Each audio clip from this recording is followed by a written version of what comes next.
வேந்தரின் இளங்கதிர் காலை செய்திகளுக்காக ரேவதி. ராகப்பிரியா. முதலில் தலைப்புச் செய்திகள். தமிழகத்திற்கு தண்ணீர் தர முடியாது, கர்நாடக முதல்வர் சித்தராமையா திட்டவட்டம்.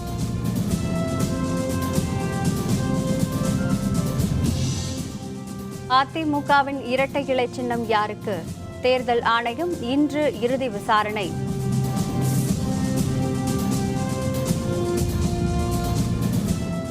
வருமான வரி கணக்கு தாக்கல் செய்ய ஆதார் எண் அவசியம். பான் கார்டு பெறவும் கட்டாயமாக்க மத்திய அரசு திட்டம்.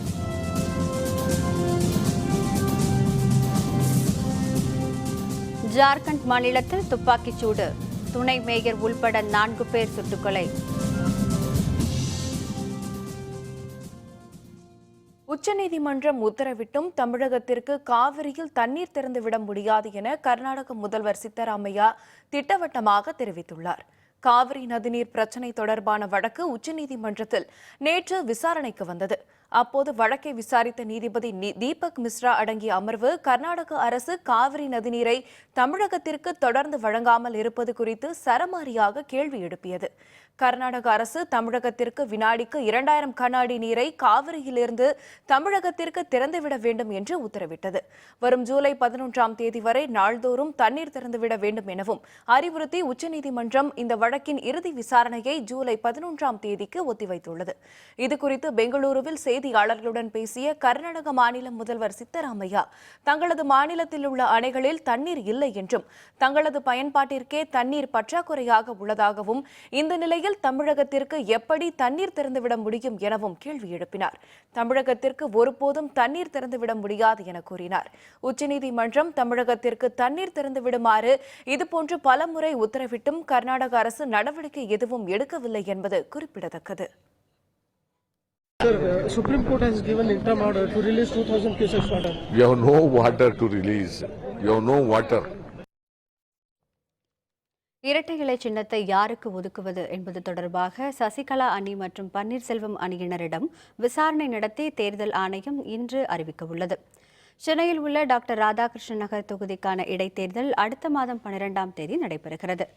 தேர்தல் நெருங்கி வரும் நிலையில் அதிமுகவின் தேர்தல் சின்னமான இரட்டை இலை சின்னம் தங்களுக்கு தான் ஒதுக்க வேண்டும் என முன்னாள் முதல்வர் பன்னீர்செல்வம் அணியினரும் சசிகலா அணியினரும் தேர்தல் ஆணையத்திடம் கோரிக்கை விடுத்துள்ளனர். இது தொடர்பான ஆவணங்களையும் இரு தரப்பினரும் தேர்தல் ஆணையத்திடம் அளித்துள்ளனர்.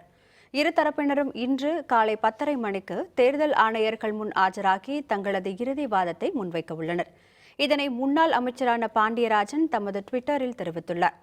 இருதரப்பு வாதத்தையும் கேட்ட பின்னர் தேர்தல் ஆணையம் இரட்டை இலை சின்னத்தை யாருக்கு ஒதுக்குவது என்பது பற்றி முக்கிய அறிவிப்பை வெளியிடும் என எதிர்பார்க்கப்படுகிறது. ராதாகிருஷ்ண நகர் தொகுதிக்கான வேட்புமனு தாக்கல் நாளை நிறைவடைய உள்ள நிலையில் வேட்பாளர்களுக்கு தேர்தல் சின்னத்தை ஆணையம் ஒதுக்க வேண்டும் என்பதால் இரட்டை இலை விவகாரம் தொடர்பாக இன்றே தேர்தல் ஆணையம் அறிவிக்கலாம் என கருதப்படுகிறது.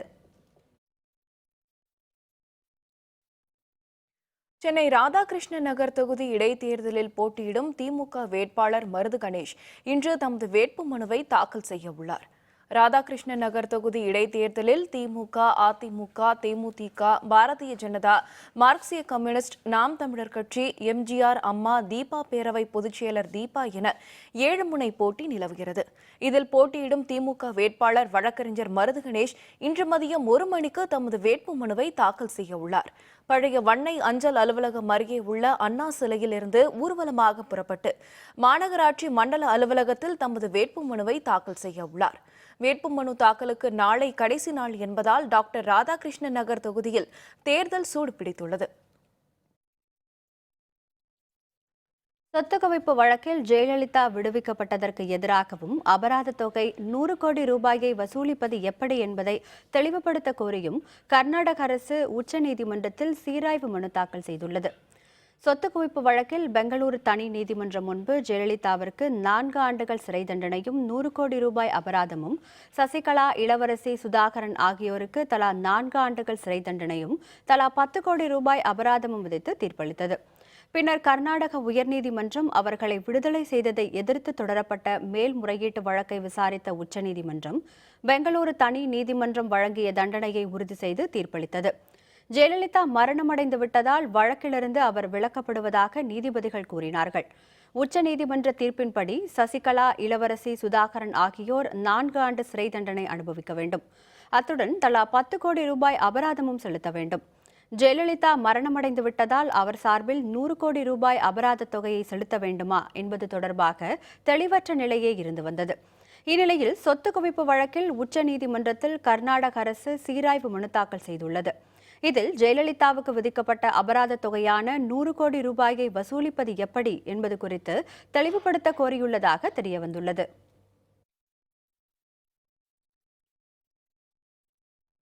காங்கிரஸ் கட்சியிலிருந்து விலகிய கர்நாடக முன்னாள் முதல்வர் எஸ்.எம். கிருஷ்ணா அமித்ஷா முன்னிலையில் பாரதிய ஜனதாவில் இன்று இணைய உள்ளார். காங்கிரஸில் மூத்த தலைவர்களில் ஒருவரான எஸ்.எம். கிருஷ்ணா கர்நாடக மாநில முதல்வராக 1999ஆம் ஆண்டு முதல் 2004ஆம் ஆண்டு வரை பதவி வகித்தார்.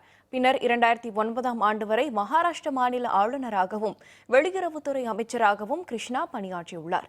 இந்திரா காந்தி மற்றும் ராஜீவ்காந்தியின் அமைச்சரவையிலும் பணியாற்றியுள்ள கிருஷ்ணா கடந்த மாதம் காங்கிரஸ் கட்சியிலிருந்து விலகினார். காங்கிரஸ் கட்சி குழப்பமான நிலையில் இருப்பதாகவும் மூத்த தலைவர்களுக்கு மதிப்பு இல்லை எனவும் அவர் தெரிவித்திருந்தார். இந்நிலையில் இன்று பாரதிய ஜனதா தலைவர் அமித்ஷா மற்றும் மத்திய அமைச்சர் அனந்தகுமார் ஆகியோரது முன்னிலையில் பாரதிய ஜனதாவில் இணைய உள்ளதாக தகவல் வெளியாகியிருக்கிறது. வருமான வரி கணக்கு தாக்கல் செய்யவும், நிரந்தர கணக்கு எண் அட்டை என்று அழைக்கப்படும் பான் அட்டை பெறவும் ஆதார் எண்ணை கட்டாயமாக்க மத்திய அரசு திட்டமிட்டுள்ளது. மத்திய அரசின் பல்வேறு திட்டங்களுக்கு ஆதார் எண்ணை தாக்கல் செய்ய வேண்டும் என்பது கட்டாயமாக்கப்பட்டு வருகிறது. ஏற்கனவே மானியத்துடன் கூடிய சமையல் எரிவாயு இணைப்பு, பொது விநியோக திட்டம், தேசிய சமூக உதவி திட்டங்கள் என பல்வேறு திட்டங்களுக்கு ஆதார் எண் அவசியம் என மத்திய அரசு நடைமுறைப்படுத்தியுள்ளது. இந்நிலையில் வருமான வரி கணக்கு தாக்கல் செய்ய ஆதார் எண்ணை கட்டாயமாக்க மத்திய அரசு திட்டமிட்டுள்ளது. அடுத்த நிதியாண்டிற்கான வருமான வரி தாக்கலில் இது நடைமுறைக்கு வரும் என எதிர்பார்க்கப்படுகிறது. ஆதார் எண்ணை பதிவு செய்வதன் மூலம் வரி செலுத்துபவரின் வங்கிக் கணக்கு விவரங்கள், நிதி நடவடிக்கைகளை எளிதாக பின்தொடர வாய்ப்பு ஏற்படும் என மத்திய அரசு கருதுகிறது. இதற்கான வருமான வரி படிவத்தில் தேவையான மாற்றங்கள் செய்யப்பட உள்ளதாக தெரியவந்துள்ளது. வருமான வரி படிவத்தில் கணக்கு தாக்கல் செய்பவரின் வங்கிக் கணக்கு விவரங்களை தெரிவிக்க வேண்டியது ஏற்கனவே கட்டாயமாக்கப்பட்டுள்ளது. மேலும் நிரந்தர கணக்கு எண் பெறவும் ஆதாரை அவசியமாக்க மத்திய அரசு முடிவு செய்துள்ளது. வங்கதேசம் எல்லை வழியாக இந்தியாவிற்குள் சுமார் 2000க்கும் அதிகமான தீவிரவாதிகள் ஊடுருவி இருப்பதாக அந்நாடு எச்சரித்துள்ளது. மேற்கு வங்கம், அசாம், திரிபுரா மாநிலங்களுக்குள் 2000க்கும் மேற்பட்ட தீவிரவாதிகள் ஊடுருவியுள்ளதாக வங்கதேச அரசு இந்திய உள்துறை அமைச்சகத்திற்கு தகவல் தெரிவித்துள்ளது. இது தொடர்பாக வங்கதேச அரசு அனுப்பியுள்ள தகவலில் ஹர்கத் உல் ஜிகாதி அல் இஸ்லாமி, வங்கதேச ஜமாத் உல் முஜாஹிதீன் ஆகிய அமைப்புகளைச் சேர்ந்த தீவிரவாதிகள் மேற்கு வங்கம், அசாம் மற்றும் திரிபுரா மாநிலங்களுக்குள் ஊடுருவியுள்ளதாக கூறியுள்ளது. வங்கதேசத்தின் எச்சரிக்கைக்கு முக்கியத்துவம் தர வேண்டும் என பாதுகாப்பு நிபுணர்களும் அறிவுறுத்தியுள்ளனர். இந்த விவகாரத்தை இந்திய அரசு கவனமாக கையாள வேண்டும் என கூறியுள்ள அவர்கள், பாதுகாப்பு மற்றும் கண்காணிப்பு நடவடிக்கைகளை பன்மடங்கு அதிகரிக்க வேண்டும் எனவும், எல்லை பாதுகாப்பு படை மற்றும் துணை ராணுவ படையினரை முழுவீச்சில் ஈடுபடுத்த வேண்டும் எனவும் கேட்டுக் கொண்டுள்ளனர். ஜார்க்கண்ட் மாநிலத்தின் தன்பாத் நகரில் அடையாளம் தெரியாத நபர்கள் சரமாரியாக துப்பாக்கியால் சுட்டதில் முன்னாள் துணை மேயர் நீரஜ் சிங் உள்பட 4 பேர் கொல்லப்பட்டனர். ஜார்க்கண்ட் மாநிலம் தன்பாத் நகரின் முன்னாள் துணை மேயர் நீரஜ் சிங். இவர் நேற்று மாலை ஸ்டீல்கேட் அருகே காரில் சென்று கொண்டிருந்த போது அடையாளம் தெரியாத நபர்களால் சுட்டுக் கொல்லப்பட்டார். அவருடன் காரில் உடனிருந்த 3 பேரும் பலத்த காயமடைந்து மருத்துவமனையில் அனுமதிக்கப்பட்டனர். படுகாயமடைந்த 3 பேரும் சிகிச்சை பலனளிக்காமல் உயிரிழந்தனர். துப்பாக்கிச் சூட்டில் உயிரிழந்தவர்கள் நீரஜ் சிங் மற்றும் அவரது நண்பர் அசோக் யாதவ், கார் ஓட்டுநர், மெய்காப்பாளர் ஆகியோர் என தெரியவந்துள்ளது. முன்னாள் துணை மேயர் நீரஜ் சிங் வந்த கார் மீது 50 துப்பாக்கி குண்டுகள் பாய்ந்துள்ளது தெரியவந்துள்ளது. இதுகுறித்து வழக்கு பதிவு செய்து வரும் காவல்துறையினர் முன்விரோதம் காரணமாக முன்னாள் துணை மேயர் சுட்டுக் கொல்லப்பட்டிருக்கலாம் என தெரிவித்தனர். உத்தரப்பிரதேசத்தில் நடைபெற்று வரும் 10ஆம் வகுப்பு பொதுத் தேர்வில் மாணவ மாணவிகள் கணித தேர்வில் கூட்டாக காப்பி அடித்திருப்பது சர்ச்சையை ஏற்படுத்தியுள்ளது. உத்தரப்பிரதேச மாநிலத்தில் நேற்று SSLC கணித தேர்வு நடைபெற்றது. இந்த தேர்வில் மதுரா, பாலியா போன்ற இடங்களில் மாணவ மாணவிகள் கூட்டாக காப்பி அடித்த காட்சிகள் கண்காணிப்பு கேமராவில் பதிவாகியுள்ளது. மதுராவில் உள்ள ராதா கோபால் மேல்நிலைப் பள்ளியில் மாணவிகள் ஒருவருக்கு ஒருவர் விடைத்தாள்களை மாற்றி காப்பியடித்தனர். அது மட்டுமின்றி பள்ளிக்கு வெளியே இருந்த கும்பல் ஒன்று தேர்வு கூடத்திற்கு வந்து மாணவிகளுக்கு துண்டுச்சீட்டுகளை விநியோகித்துள்ளது. பாலியா மாவட்டத்தில் தேர்வு எழுதிய மாணவ மாணவிகளுக்கு விடைகள் எழுதப்பட்ட கார்பன் பேப்பர் நகல்கள் விநியோகிக்கப்பட்டுள்ளது. சில தேர்வு அறைகளில் மாணவ மாணவிகள் புத்தகத்தை பார்த்து தேர்வு எழுதினர். மாணவ மாணவிகள் கணித தேர்வில் கூட்டாக காப்பி அடித்திருப்பது அங்கு சர்ச்சையை ஏற்படுத்தியுள்ளது. வரும் 27ஆம் தேதி முதல் லாரி முன்பதிவு நிறுத்தப்படும். லாரி உரிமையாளர்கள் சம்மேளனம் அறிவிப்பு. விவரம் விளம்பர இடைவேளைக்கு பிறகு.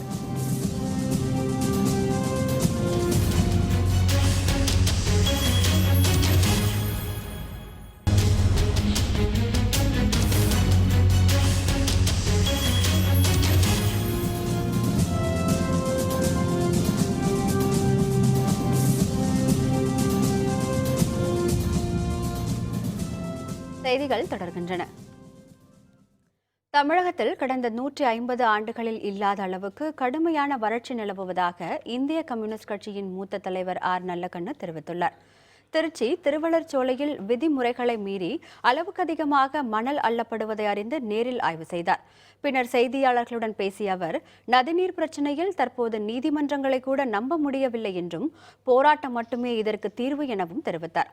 மணல் கொள்ளையால் ஆண்டுக்கு 10,000 கோடி ரூபாய் அரசுக்கு இழப்பு ஏற்படுவதாகவும் குறிப்பிட்டார். தமிழ்நாடு 32 மாவட்டமும் வறட்சி ஏற்பட்டது அண்மை காலத்தில் கிடையாது. இந்த வறட்சிக்கு காரணம் ஆறுகள் பூராவும் மணல் எள்ளி கொள்ளை போய்விட்டது. ஆகவே இந்த மணல் கொள்ளையை இப்போமாவது தடுத்து நிறுத்த வேண்டும்.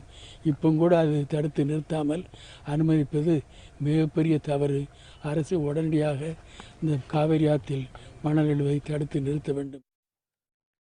கலிங்கப்பட்டியில் பஞ்சாயத்து தீர்மானம் மூலம் மதுக்கடையை மூடியது போலவே தமிழகத்தில் உள்ள அனைத்து மதுக்கடைகளையும் மூட நடவடிக்கை எடுக்கப்படும் என மதிமுக பொதுச்செயலர் வைகோ தெரிவித்துள்ளார்.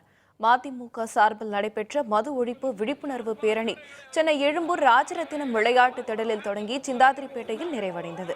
இந்த பேரணியில் கலந்து கொண்ட பின்னர் செய்தியாளர்களுடன் பேசிய வைகோ, பஞ்சாயத்து தீர்மானம் மூலம் தமிழகத்தில் உள்ள மதுக்கடைகளை மூட நடவடிக்கை எடுக்கப்படும் என தெரிவித்துள்ளார். ஜெனீவாவில் இலங்கை போர்க்குற்றத்திற்கு எதிரான தீர்மானத்தில் இலங்கை அரசுக்கு எதிராக இந்தியா வாக்களிக்க வேண்டும் எனவும் கேட்டுக்கொண்டார். மதுவிலக்கு நமுல்படுத்தக்கூடிய சூழ்நிலை நாங்க ஏற்படுத்தியாச்சு. எங்க கலிங்கப்பட்டியில எங்க அம்மா நடத்துற போராட்டத்தின் விளைவாகத்தான் பஞ்சாயத்து தீர்மானம். சுப்ரீம் கோர்ட்டே சொல்லிருச்சு, கலிங்கப்பட்டி பஞ்சாயத்து தீர்மானம் தான் சொல்லும், தமிழ்நாடு சர்க்கார் அதை திறக்கணும் போது ஏத்துக்கிட முடியாதுன்றுச்சு. உள்ளாட்சி அமைப்புகள் இதை கொண்டு வர முடியும். அந்த விழிப்புணர்வை ஏற்படுத்தத்தான் இன்னைக்கு தமிழ்நாடு பூரா இதை வெற்றி விழாவாக நடத்தி இருக்கிறோம். சுப்ரீம் கோர்ட்டில் கிடைத்த தீர்ப்பை நாங்கள் வெற்றி விழாவாக நடத்தி இருக்கிறோம். தமிழகத்தில் பருவமழை பொய்த்ததால் பயிர்கள் கருகியதால் பாதிக்கப்பட்ட அனைத்து விவசாயிகளுக்கும் அரசு இழப்பீட்டுத் தொகையை விரைந்து வழங்க வேண்டும் என தமிழ் மாநில காங்கிரஸ் கட்சித் தலைவர் ஜி.கே. வாசன் வலியுறுத்தியுள்ளார். கரூர் மாவட்ட தமிழ் மாநில காங்கிரஸ் கட்சியின் செயல் வீரர்கள் கூட்டம் மாவட்ட தலைவர் குப்புசாமி தலைமையில் நேற்று நடைபெற்றது. இக்கூட்டத்தில் கலந்து கொள்ள வந்த வாசன் முன்னதாக செய்தியாளர்களுடன் பேசியபோது, காய்ந்து போன பயிர்களுக்கு அரசு வழங்கும் இழப்பீட்டுத் தொகையை அனைத்து விவசாயிகளுக்கும் வழங்க வேண்டும் என கூறினார். விவசாயிகள் பெற்றுள்ள கடன்களை மத்திய மாநில அரசுகள் ரத்து செய்வதோடு புதிய பயிர்க்கடன்களையும் வழங்க வேண்டும் என வாசன் தெரிவித்தார். பயிர்கள் கருகி போய் கிடக்கிறது. தமிழக அரசு மானிய விலையிலே கால்நடை தீவனங்கள் விவசாயிகளுக்கு அறிவித்திருக்கிறது. இது அனைத்து விவசாயிகளுக்கும் கிடைக்க வேண்டும். மேலும் காய்ந்து போன பயிர்கள் அரசாங்கத்தால் அளிக்கப்படும் இழப்பீடு அனைத்து விவசாயிகளுக்கும் வழங்க வேண்டும். சென்னையில் தனியாருக்கு சொந்தமான சேமிப்பு கிடங்கிற்கு வந்த கண்டெய்னர் லாரியில் மறைத்து வைக்கப்பட்டிருந்த 11 டன் எடை கொண்ட செம்மரக்கட்டைகளை மத்திய சேமிப்பு கழக அலுவலர்கள் பறிமுதல் செய்துள்ளனர். சென்னை மாதவரம் பகுதியில் தனியார் சரக்கு பெட்டக முனையத்திற்கு சொந்தமான சேமிப்பு கழக கிடங்கு ஒன்று உள்ளது. இந்த கிடங்கில் உள்ள தனியார் லாரி ஒன்றில் செம்மரக்கட்டைகள் இருப்பதாக மத்திய சேமிப்பு அலுவலகத்திற்கு தகவல் வந்தது. இதனையடுத்து மத்திய சேமிப்பு கழக அலுவலர்கள் நேற்று இரவு மேற்கொண்ட சோதனையில் 11 டன் எடை கொண்ட உயர் ரக செம்மரக்கட்டைகள் லாரியில் பதுக்கி வைத்து இருப்பது தெரியவந்தது. இதனையடுத்து லாரி பறிமுதல் செய்த அலுவலர்கள் மத்திய சுங்கத்துறையினர் முன்னிலையில் இன்று விசாரணை நடத்த உள்ளனர். திருவள்ளூர் அருகே இருசக்கர வாகனத்தில் சென்ற பிரபல ரவுடி தினகுமார் என்பவரை அடையாளம் தெரியாத சிலர் வழிமறித்து கத்தியால் வெட்டி கொலை செய்தனர். திருவள்ளூர் மாவட்டம் தூரப்பள்ளம் கிராமத்தை சேர்ந்தவர் தினகுமார். இவர் மீது கொலை, செம்மர கடத்தல் உள்ளிட்ட பல்வேறு வழக்குகள் உள்ளன. இந்நிலையில் நேற்று நள்ளிரவு தனது இருசக்கர வாகனத்தில் சிறுபுழல்பேட்டை சுடுகாடு அருகே சென்றபோது மர்ம நபர்கள் வழிமறித்து அரிவாளால் வெட்டியதில் தினகுமார் அந்த இடத்திலேயே பலியானார். சம்பவ இடத்திற்கு விரைந்து வந்த காவல்துறையினர் உடலை மீட்டு உடற்கூறு ஆய்விற்காக பொன்னேரி அரசு மருத்துவமனைக்கு அனுப்பி வைத்தனர். முன்பகை காரணமாக இந்த கொலை நடந்திருக்கலாம் என கூறியுள்ள காவல்துறையினர் குற்றவாளிகளை முனைப்புடன் தேடி வருகின்றனர். வரும் 27ஆம் தேதி முதல் வட மாநிலங்களுக்கு செல்லக்கூடிய லாரிகளில் சரக்கு ஏற்றுவதற்கான புக்கிங் நிறுத்தப்படுவதாக தமிழ்நாடு லாரி புக்கிங் சம்மேளன தலைவர் ராஜவடிவேலு தெரிவித்துள்ளார். டீசல் மீதான வரி விதிப்பு மற்றும் வாகனங்களுக்கான காப்பீட்டுத் தொகையை 50% உயர்த்திய மத்திய மாநில அரசுகளின் செயல்பாட்டினை கண்டித்து வரும் 30ஆம் தேதி முதல் காலவரையற்ற வேலை நிறுத்த போராட்டத்தில் ஈடுபட போவதாக லாரி உரிமையாளர்கள் அறிவித்துள்ளனர். இதுகுறித்து செய்தியாளர்களுடன் பேசிய தமிழ்நாடு லாரி உரிமையாளர் தலைவர் ராஜவடிவேலு, வரும் 27ஆம் தேதி முதல் வட மாநிலங்களுக்கும் 29ஆம் தேதி முதல் தமிழகத்திற்குள் செல்லக்கூடிய சரக்கு லாரிகளுக்கான புக்கிங் நிறுத்தி வைக்கப்பட்டுள்ளதாக கூறினார். இந்த வேலை நிறுத்த போராட்டத்தில் நாள் ஒன்றுக்கு 5000 கோடி மதிப்பிலான பொருட்கள் தேக்கம் அடையும் என ராஜவடிவேலு தெரிவித்தார். வட மாநிலங்களுக்கு செல்லக்கூடிய அனைத்து லோடுகளும் புக்கிங் செய்வதில்லை எனவும் 29ஆம் தேதி காலை முதல் தமிழ்நாட்டிற்குள் செல்லக்கூடிய அனைத்து லோடுகளையும் புக்கிங் செய்வதில்லை என்றும் சில்லறை லோடுகளை புக்கிங் செய்வது என ஏகமனதாக தீர்மானிக்கப்பட்டுள்ளது. இதனால் நாள் ஒன்றுக்கு 5000 கோடி ரூபாய் அளவிலே பெரிதளவிலே தேக்கமடையும். தமிழக அரசும் மத்திய அரசும் உடனே தலையிட்டு இந்த கோரிக்கைகளை நிறைவேற்றி தருமாறு எங்களுடைய சம்மேளனத்தின் சார்பாக கேட்டுக்கொள்கிறேன். ஈரோடு மாவட்டத்தில் அலங்கார வளைவு சின்னத்தின் மீது சிமெண்ட் லாரி மோதி விபத்திற்குள்ளானதில் லாரி ஓட்டுநர் அந்த இடத்திலேயே பலியானார். ஈரோடு மாவட்டம் கரட்டூர் சாலையில் அமைக்கப்பட்டுள்ள அலங்கார வளைவின் மீது சிமெண்ட் ஏற்றி கொண்டு வந்த லாரி ஒன்று இன்று காலை எதிர்பாராத விதமாக மோதி விபத்திற்குள்ளானது. இந்த விபத்தில் லாரி ஓட்டுநர் குமார் அந்த இடத்திலேயே பலியானார். சம்பவ இடத்திற்கு விரைந்து வந்த காவல்துறையினர் கிரேன் உதவியுடன் 1 மணி நேரத்திற்கும் மேலாக போராடி லாரியை மீட்டனர். பின்பு இடிபாடுகளில் சிக்கியிருந்த லாரி ஓட்டுநர் குமாரின் உடலை மீட்டு உடற்கூறு ஆய்விற்காக கோபிச்செட்டிப்பாளையம் அரசு மருத்துவமனைக்கு அனுப்பி வைத்தனர். ஈரோடு மாவட்டத்தில் தடுப்பூசி போடப்பட்டதால் தொடையில் புற்றுநோய் கட்டி ஏற்பட்டுள்ளதாக கூறப்படுவது முற்றிலும் தவறான தகவல் என மாவட்ட ஆட்சியர் பிரபாகர் தெரிவித்துள்ளார். ஈரோட்டில் நடைபெற்ற விளக்க கூட்டத்தில் கலந்து பேசிய அவர், ஈரோடு மாவட்டம் சத்தியமங்கலம் அருகே உள்ள கொமாரபாளையத்தை சேர்ந்த ராதாகிருஷ்ணன் சசிகலா தம்பதியின் 6 வயது மகன் அன்பரசுக்கு தொடைப்பகுதியில் தடுப்பூசியினால் கட்டி ஏற்படவில்லை என கூறினார். இந்த சிறுவனுக்கு 4 வயதிலேயே தொடையில் கட்டி ஏற்பட்டு அதற்காக அடையார் புற்றுநோய் மையத்தில் சிகிச்சை பெற்று வந்ததற்கான ஆவணங்கள் இருப்பதாக தெரிவித்தார். மேலும் 6 வயதில் குழந்தைகளுக்கு எவ்வித தடுப்பூசியும் போடப்படுவதில்லை என்றும் வதந்திகளை நம்ப வேண்டாம் என்றும் மாவட்ட ஆட்சியர் பிரபாகர் தெரிவித்தார். இதுபோன்று தடுப்பூசியால் கேன்சர் கட்டி உருவாவதற்கான எந்தவிதமான தடயங்களும் சாத்தியக்கூறுகளும் இதுவரை மருத்துவ அறிக்கையில் தெரிவிக்கப்படவில்லை. ஆகவே இச்சிறுவனுக்கு ஏற்பட்டுள்ள இவிங்ஸ் சார்கோமா என்று சொல்லக்கூடிய துடைப்பகுதியிலான கட்டி அடையாறு கேன்சர் இன்ஸ்டிடியூட்டில் ஊர்ஜிதம் செய்யப்பட்டுள்ளது. அதற்கான உரிய சிகிச்சை அரசு மூலமாக முழுமையாக அவர்களுக்கு எடுக்கப்படும். பொதுமக்கள் யாரும் அச்சப்பட தேவையில்லை என்பதை தெரிவித்துக் கொள்கின்றேன். இந்த குழந்தை 4 சைக்கிள் கீமோ அடையார் கேன்சர் இன்ஸ்டியூட்டில் எடுத்துகிட்டு அதுக்கப்புறம் ட்ரீட்மெண்ட்டுக்கு 2 வருஷமாக போகல. ஒரு வேக்சினேஷனால் இந்த புற்றுநோய் வருதுங்கிறது தவறான கருத்து. அதே மாதிரி வேக்சினேஷன், அதாவது தடுப்பூசினால் இந்த புற்றுநோய் வந்தது அப்படின்னு ஒரு இது இதுவரையில் சயின்டிஃபிக்காக எதுவும் ப்ரூவன் இல்லை. அது தவறான தகவல். அது யாரும் நம்ப வேண்டாம். கடலூரில் விஷவாயு தாக்கி உயிரிழந்த 3 பணியாளர்களுக்கு ஏற்கனவே உச்சநீதிமன்றம் அளித்த உத்தரவின்படி தலா 10 லட்சம் ரூபாய் வழங்க நடவடிக்கை எடுக்கப்படும் என மாவட்ட ஆட்சியர் ராஜேஷ் உறுதியளித்துள்ளார். கடலூரில் நேற்று பாதாள சாக்கடையை சுத்தம் செய்யும் பணியில் ஈடுபட்டிருந்த போது உயிர்காக்கும் உபகரணங்கள் வழங்கப்படாததால் வேலு, முருகன், ஜெயக்குமார் ஆகிய 3 பலியானதாக கூறி அரசு மருத்துவமனையின் முன்பு பல்வேறு அமைப்பினர்கள் ஆர்ப்பாட்டத்தில் ஈடுபட்டனர். சம்பவ இடத்திற்கு வந்த துணை வட்டாட்சியர் உரிய நடவடிக்கை எடுக்கப்படும் என உறுதியளித்ததை அடுத்து போராட்டத்தில் ஈடுபட்டவர்கள் கலைந்து சென்றனர். இதனிடையே உயிரிழந்த 3 பணியாளர்களுக்கு உச்சநீதிமன்ற உத்தரவின்படி தலா 10 லட்சம் ரூபாய் வழங்க நடவடிக்கை எடுக்கப்படும் என மாவட்ட ஆட்சியர் ராஜேஷ் உறுதியளித்துள்ளார். முன்னதாக இறந்தவர்களின் இறுதிச் சடங்கிற்காக தலா 10,000 ரூபாயை தொழில்துறை அமைச்சர் MC சம்பத் அவர்களது குடும்பத்தினரிடம் வழங்கினார். சூரேஜ் கிளீனிங்கில் ஒரு 3 நபர்கள் இறந்துட்டாங்க அப்படின்றது வெரி அன்ஃபார்ச்சுனேட் திங்கு. இது தொடர்பாக மாவட்ட நிர்வாகத்தின் மூலமாக நம்ம சப் கலெக்டர் விசாரணைக்கு உத்தரவிடப்பட்டுள்ளது. ஸோ அந்த இது பிரகாரம் அவங்களுக்கு சுப்ரீம் கோர்ட் டைரக்ஷன்ஸ் பிரகாரம் 10 lakhs rupees வரைக்கும் அவங்களுக்கு கொடுப்பதற்கு அவங்க வழிமுறைகள் இருக்குது. அது சப் கலெக்டர் ரிப்போர்ட் வந்ததுக்கப்புறம் தான் நம்ம அவங்களுக்கு ரிலீஃப் அமௌண்ட்டு கொடுக்கறத பற்றி நம்ம முடிவெடுத்து அதுக்கப்புறம் ரிலீஃப் கொடுக்கறதுக்கு நம்ம நடவடிக்கை எடுப்போம். கன்னியாகுமரி மாவட்டத்தில் நடைபெற்ற பத்ரகாளி அம்மன் கோவில் மீனபரணி தூக்க நேர்ச்சை திருவிழா கொடியேற்றத்துடன் தொடங்கியது. இவ்விழாவில் ஏராளமான பக்தர்கள் கலந்து கொண்டு சுவாமி தரிசனம் செய்தனர். கன்னியாகுமரி மாவட்டத்தில் மிகவும் வரலாற்று சிறப்பு வாய்ந்த கோவில்களில் ஒன்றான பத்ரகாளி அம்மன் கோவில் தமிழகம் கேரளம் மாநில எல்லைப் பகுதியில் அமைந்துள்ளது. மீனபரணி தூக்க திருவிழாவை முன்னிட்டு வெங்கஞ்சி கோவிலில் இருந்து நேற்று தாளபுலி, பஞ்சவாத்தியம், சிங்காரி மேளம் முழங்க அணிவகுப்புடன் அம்மன் நகரின் முக்கிய வீதிகள் வழியாக ஆலயம் வந்தடைந்தார். சிறப்பு பூஜைகள் ஆராதனைகளுக்கு நடைபெற்ற பின் கோவில் தந்திரி கொடியேற்றினார். இவ்விழாவில் தமிழகம் மற்றும் கேரளம் பகுதியைச் சேர்ந்த ஏராளமான பக்தர்கள் கலந்து கொண்டு சுவாமி தரிசனம் செய்தனர். 10 நாட்கள் நடைபெறும் இந்த திருவிழாவில் முக்கிய நிகழ்வான தூக்க நேர்ச்சை வழிபாடு வரும் 30ஆம் தேதி நடைபெறவுள்ளது.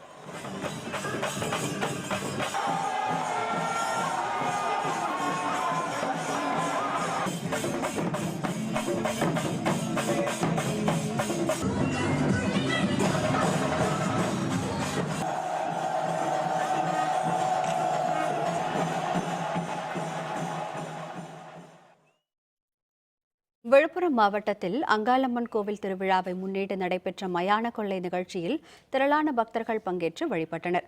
கள்ளக்குறிச்சி அருள்மிகு அங்காளம்மன் கோவிலில் இந்த ஆண்டு தேர் திருவிழா நேற்று கொடியேற்றத்துடன் துவங்கியது. நேற்று நடைபெற்ற மயான கொள்ளை நிகழ்வில் நள்ளிரவு முதல் மயானத்தில் காத்திருந்து காலையில் சூறையாடுதல் நடைபெற்றது. அப்போது அங்கு திரண்டிருந்த பக்தர்கள் பலர் அருள் வந்து ஆடினர். இதையடுத்து திருவீதி உலா நடைபெற்றது. விழாவில் சுற்றுவட்டார பகுதிகளைச் சேர்ந்த பலர் பங்கேற்றனர்.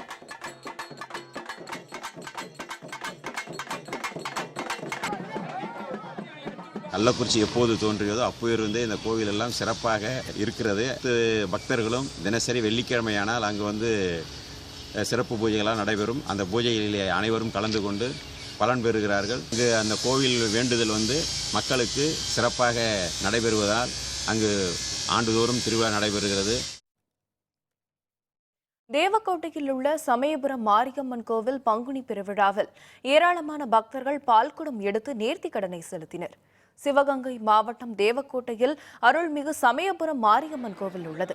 இங்கு ஆண்டுதோறும் சிறப்பாக கொண்டாடப்படும் பங்குனி பெருவிழா இந்த ஆண்டு கடந்த செவ்வாய்க்கிழமையன்று காப்பு கட்டுதலுடன் தொடங்கியது.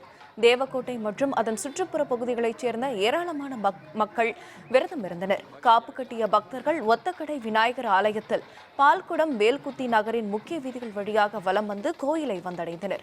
பின்னர் கோவில் முன்பு வளர்க்கப்பட்ட தீயை மிதித்து நேர்த்தி கடன்களை செலுத்தினர். இந்த திருவிழாவை காண வந்திருந்த ஏராளமான பக்தர்கள் அம்மனை வழிபட்டனர்.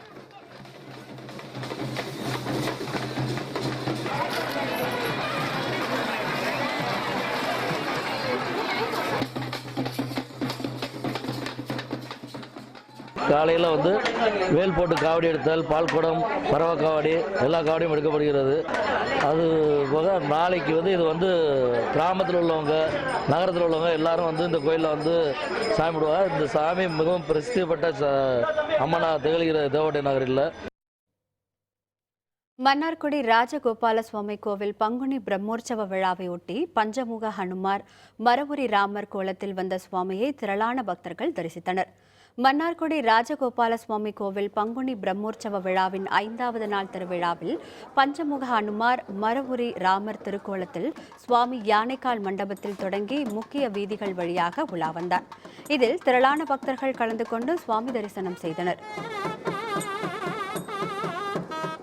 இந்த தலத்துக்கு வர பக்தர்கள் அனைவருக்கும் இதே தரிசனத்தில் இருக்கணும் கேட்ட நிமித்தம் ராஜகோபாலனாக இருந்து சேவை கொடுத்துருக்கார். இந்த 32 தரிசனமும் பங்குனி மாதம் 18 நாள் பிரம்மோற்சவத்தில் 32 தரிசனமும் காலம்பர பல்லாக்கிலையும் ராத்திரி வாகனங்களில் எழுந்தொழி வீதியில் எழுந்தொழி சேவை கொடுப்பார்.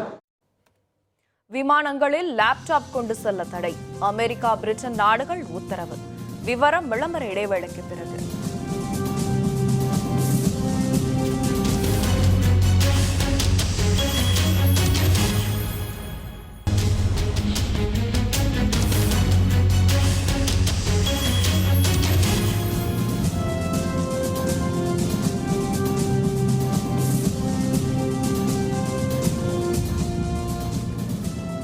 செய்திகள் தொடர்கின்றன. இனி அயலகச் செய்திகள்.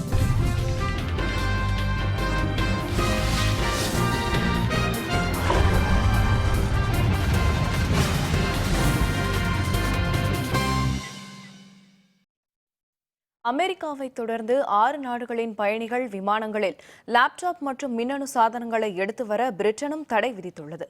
எகிப்தின் கெய்ரோ, ஜோர்டானின் அம்மான், குவைத்தின் குவாத் சிட்டி, மொராக்கோவின் கசபாலன்கா, கத்தாரின் தோஹா, சவுதி அரேபியாவின் ரியாத் மற்றும் ஜெட்டா, துருக்கியின் இஸ்தான்புல், ஐக்கிய அரசு எமிரேட்ஸின் அபுதாபி மற்றும் துபாய் ஆகியவற்றிலிருந்து வரும் விமானங்களில் லேப்டாப் மின்னணு சாதனங்களை கொண்டுவர அமெரிக்கா தடை விதித்துள்ளது. இந்த தடை தொடரும் எனவும் இந்த தடைக்கான கால வரம்பு நிர்ணயிக்கப்படவில்லை என அமெரிக்க அலுவலர்கள் தெரிவித்தனர். இதேபோன்ற தடையை பிரிட்டன் அரசும் நடைமுறைப்படுத்தியுள்ளது. துருக்கி, லெபனான், ஜோர்டான், எகிப்து, துனிசியா, சவுதி அரேபியா ஆகிய 6 நாடுகளைச் சேர்ந்த பயணிகள் தங்கள் நாட்டுக்கு வரும்போது விமானங்களில் லேப்டாப், டேப்லெட், ஐபேட் போன்ற எலக்ட்ரானிக் சாதனங்களை எடுத்து வர பிரிட்டன் அரசு தடை விதித்துள்ளது. மின்னணு சாதனங்களின் உள்ளே வெடிப்பொருட்களை கொண்டு வரலாம் என கருதுவதால் பாதுகாப்பு காரணமாக இந்த முடிவை பிரிட்டன் அரசு எடுத்துள்ளதாக தகவல்கள் தெரிவிக்கின்றன.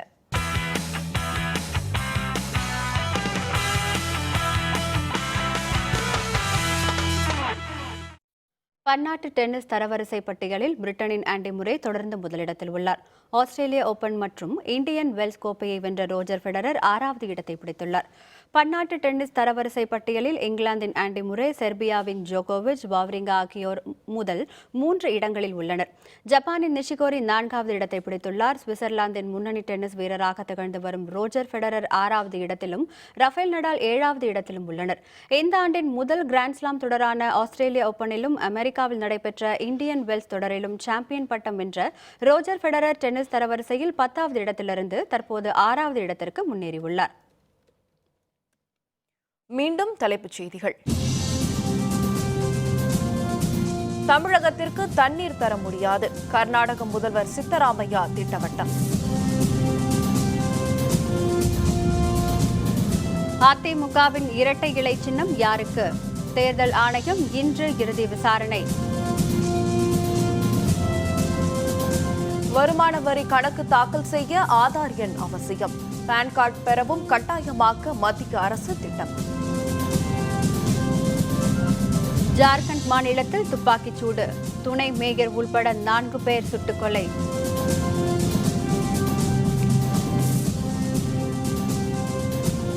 இத்துடன் வேந்தரின் இளங்கதிர் காலை செய்திகள் நிறைவடைந்தன. மீண்டும் பகல் 1:30 மணிக்கு உச்சிவேளை பகல் செய்திகளில் சந்திப்போம். வணக்கம்.